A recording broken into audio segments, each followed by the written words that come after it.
আমার ভাই হলো তাকে স্বাস্থ্য ভাই। কাদের নাম সহ বলেন। জলিল জুব্বা সুরমান এখানে হলো স্বাস্থ্য ভাই।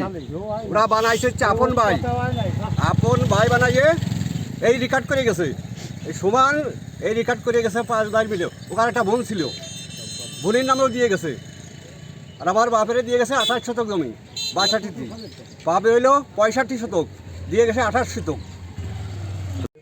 এই যে আমি একটা দেখতে পাচ্ছি দেওয়ানি 807/2023 সালে, যেটা হচ্ছে বাদী হয়েছে আপনার ওহাব বিশ্বাস, বিবাদী হচ্ছে আব্দুল গনি বিশ্বাস।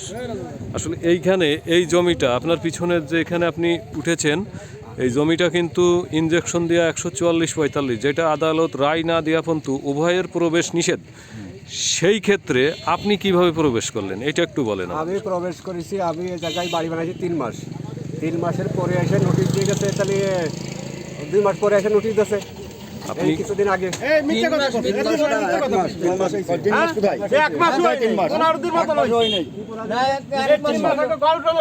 মিথ্যে কথা করছে, মিথ্যে কথা করছে। 3 মাস ঘর করলেন কোথায়? 3 মাস হয়েছে নাকি? আরে সত্যি কথা বলছি, তোর সমস্যাটা কি? সত্যি কথা করছি। 3 মাস হয়েছে। এই যে 3 মাস হয়েছে। 3 মাস হয়েছে।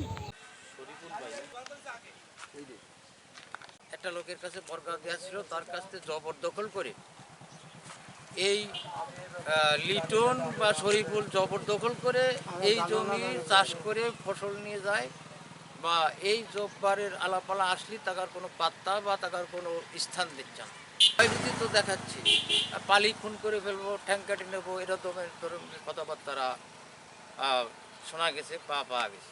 শক্তি এরা থাকে না এই জায়গা, এরা থাকে না, এই যশোরে থাকে, এই জায়গা তো থাকে না। এই যে ঘর করে থেকে চলে গেছিল, চলে যাওয়ার পরে রাতের অন্ধকারে জমি যদি সে পাবে তাহলে সে সরাসরি মানুষের মাঝ দিয়ে আসতো, কিন্তু রাতের অন্ধকারে এসে ঘর করেছে। আমার নাম জাহিদ হাসান লিটু। আচ্ছা, পিতার নাম? আব্দুল জব্বার। আচ্ছা, এই যে আপনার এখানে 36 শতক জায়গা, জি। এই জায়গাটা কারা এসে দখল করেছে কি বিস্তারিত একটু বলেন তো। এই শরীফুল নামে একটা লোক, এর বাপেদের কাছ থেকে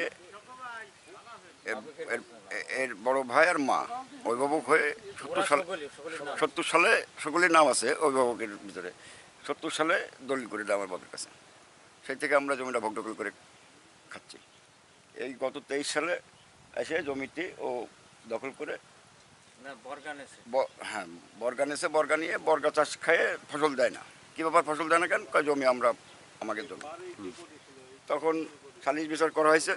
গ্রামের নাহিদ বাকি আরও কয়েকজন ছিল গ্রামের, পলাশ, এরা দলিল দেখে বললো যে দলিল কনফার্ম, দলিল কনফার্ম দলিল। তখন সালিশে আমার বললো যে তাহলে ধান কাটি উঠে যাবে, আমি ঘটপট করলাম বসত করবো বলে। তারপরে ধান কাটি উঠে যাওয়ার পরে আমি চষে শস্য বুনে দিয়ে গেছি। তার পরের দিন এসে রাতারাতি ঘর করেছে।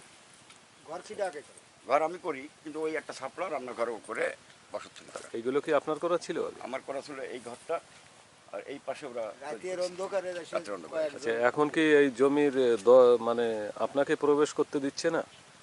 হ্যাঁ, বাধা সৃষ্টি করতেছে আমাকে। বাধা সৃষ্টি করতেছে, তাদের নাম কি? তাদের নাম এই যে শরীফুল, শরাফত, তারপরে কিছু লোকজন তাদের সাথে আছে, লিটন, সুরমান, আর এই যে পাশে কারা আছে লিটন দিয়ে। জমিটা চাষ করেছে, এই জায়গায় একটা সালিশ হয়েছিল। সালিশি যারা ছিলেন তারা বলেছে যে এই জমিটা তুমি চাষ করেছো, এর বর্গা ভাগ দিও। তারপরে এসে কথা হলো কি যে না, সে ফেটে ফেটে চাষ করেছে, খরচ করেছে, সে ধান কেটে নিয়ে চলে যাবে। তারপরে জব্বারে ছেলে লিটু ওই জমি চাষ করবে, সে তার খুশি মতো যা খুশি তাই সে করবে। কিন্তু সেই পর ছেলে কার ছেলে? সুরমান, হ্যাঁ, এগুলো 2 ছেলে, লিটন, এলো আলাউদ্দিন। জি, তোমার কি ভয়ভীতি, মারা ধরা ভয়ভীতি দেখাচ্ছে? হ্যাঁ, তা তো অবশ্যই করেছে। তারা জুলুম করতেছে আমার সাথে। কাজ করতেছে নিকে এ নিয়ে পাশের জমি এলাম। ভাই, আপনার নামটা কি? এই যে এই পাশের এই জমিটা কার? যে আপনার জমির সামনের যে জমিটা? এটা তো টাকার তো ওই যে নোয়া ব্যাস নেওয়া কথা আছে টাকার জমি, এটা তো আমি তো জানি না, আমার তো কিনা জমি এখানে, আমি তো জানি যে টাকার, এটা আমি শুনেছি এটা। কিন্তু এই যে তাদের জমি এখন অন্য কারা দখল করতেছে এটা জানেন কি না? এই বর্ষা করেছি। আচ্ছা, এই যে ঘরটা, যে আপনার এই জমিটার এই যে এই পাশের যে ঘর, এই যে ছাপড়া ঘরগুলো, এইটা কে করেছিল প্রথমে? এটা করেছিল লিটু লিটু। ও, এখন কারা উঠেছে এখানে? এখন শরীফুল থাকে, শরীফুল ভালো করেছে। আপনার নাম কি? আমার নাম মোহাম্মদ ইসলাম হোসেন। বিষয়টা এই লিটু হলো আমার মামা, জব্বার হলো নানা, জব্বার নানা জমি কিনছে এই শরীফুলের বাপের জমি।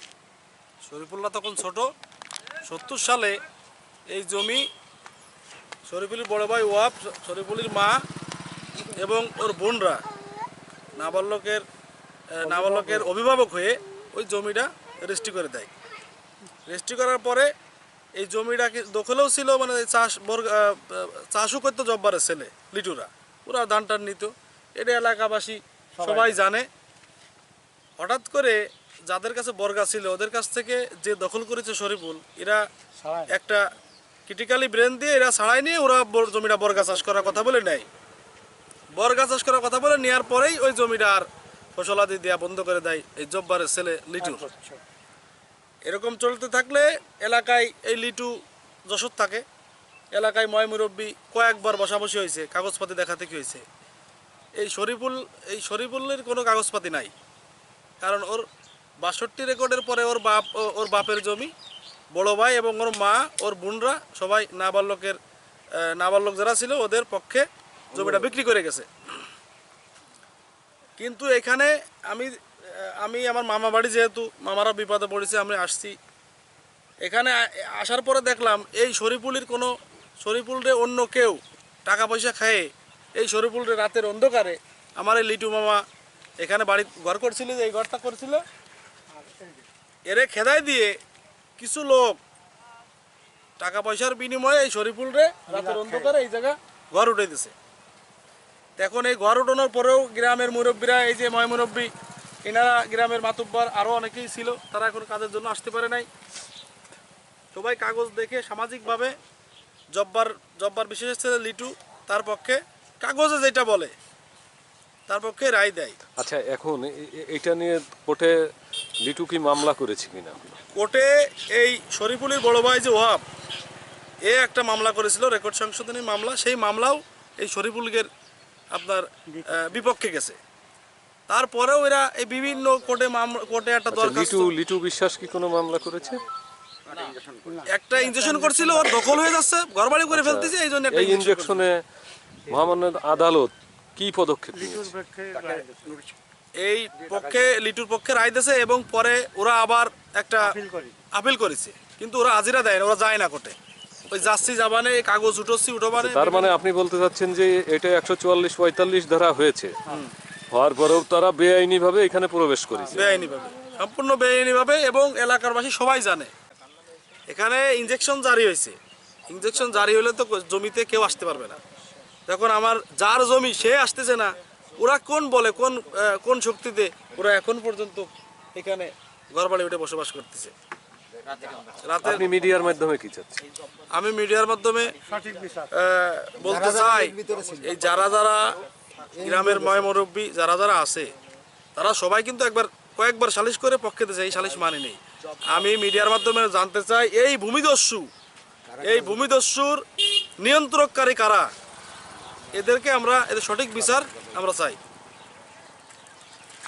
আপনার নাম কি? আব্দুর রহমান।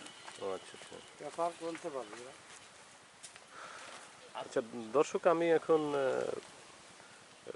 শরীফুলের ছেলের, সে জানাচ্ছে আমাদের কিছু কাগজপাতি আছে, আপনারা একটু দেখেন, তারপর আমরা কথা বলছি। ওকে, ঠিক আছে। সে লিটুর আব্বা কিনেছে, ওনার বড় ভাই আমার আব্বা মারা যায়, ওই ভাইতে লিখে দিয়েছে, ভাই আর কিটা মা। তখন কি আপনি ছোট ছিলেন? হ্যাঁ, ছোট ছিলাম। আচ্ছা, আচ্ছা কেস চলমান এটা ঠিক আছে, আমাদের কিছু পেপার আছে, পেপারগুলো আনুক, তারপরে আপনাদের সাথে কথা বলি। তো নিয়ে আসি। আচ্ছা, আপনারা পেপার আনতেছেন? হ্যাঁ। আচ্ছা, আনেন। মিয়া ভাই অংশ পাইছে, আমি তো বাপের সন্তান, আমি তো বাপের জায়গার সন্তান না, আমি বাপের সন্তান, আমি তো কিছু পাবো, সেই অসিলায় আমি এই জায়গায় আইছি।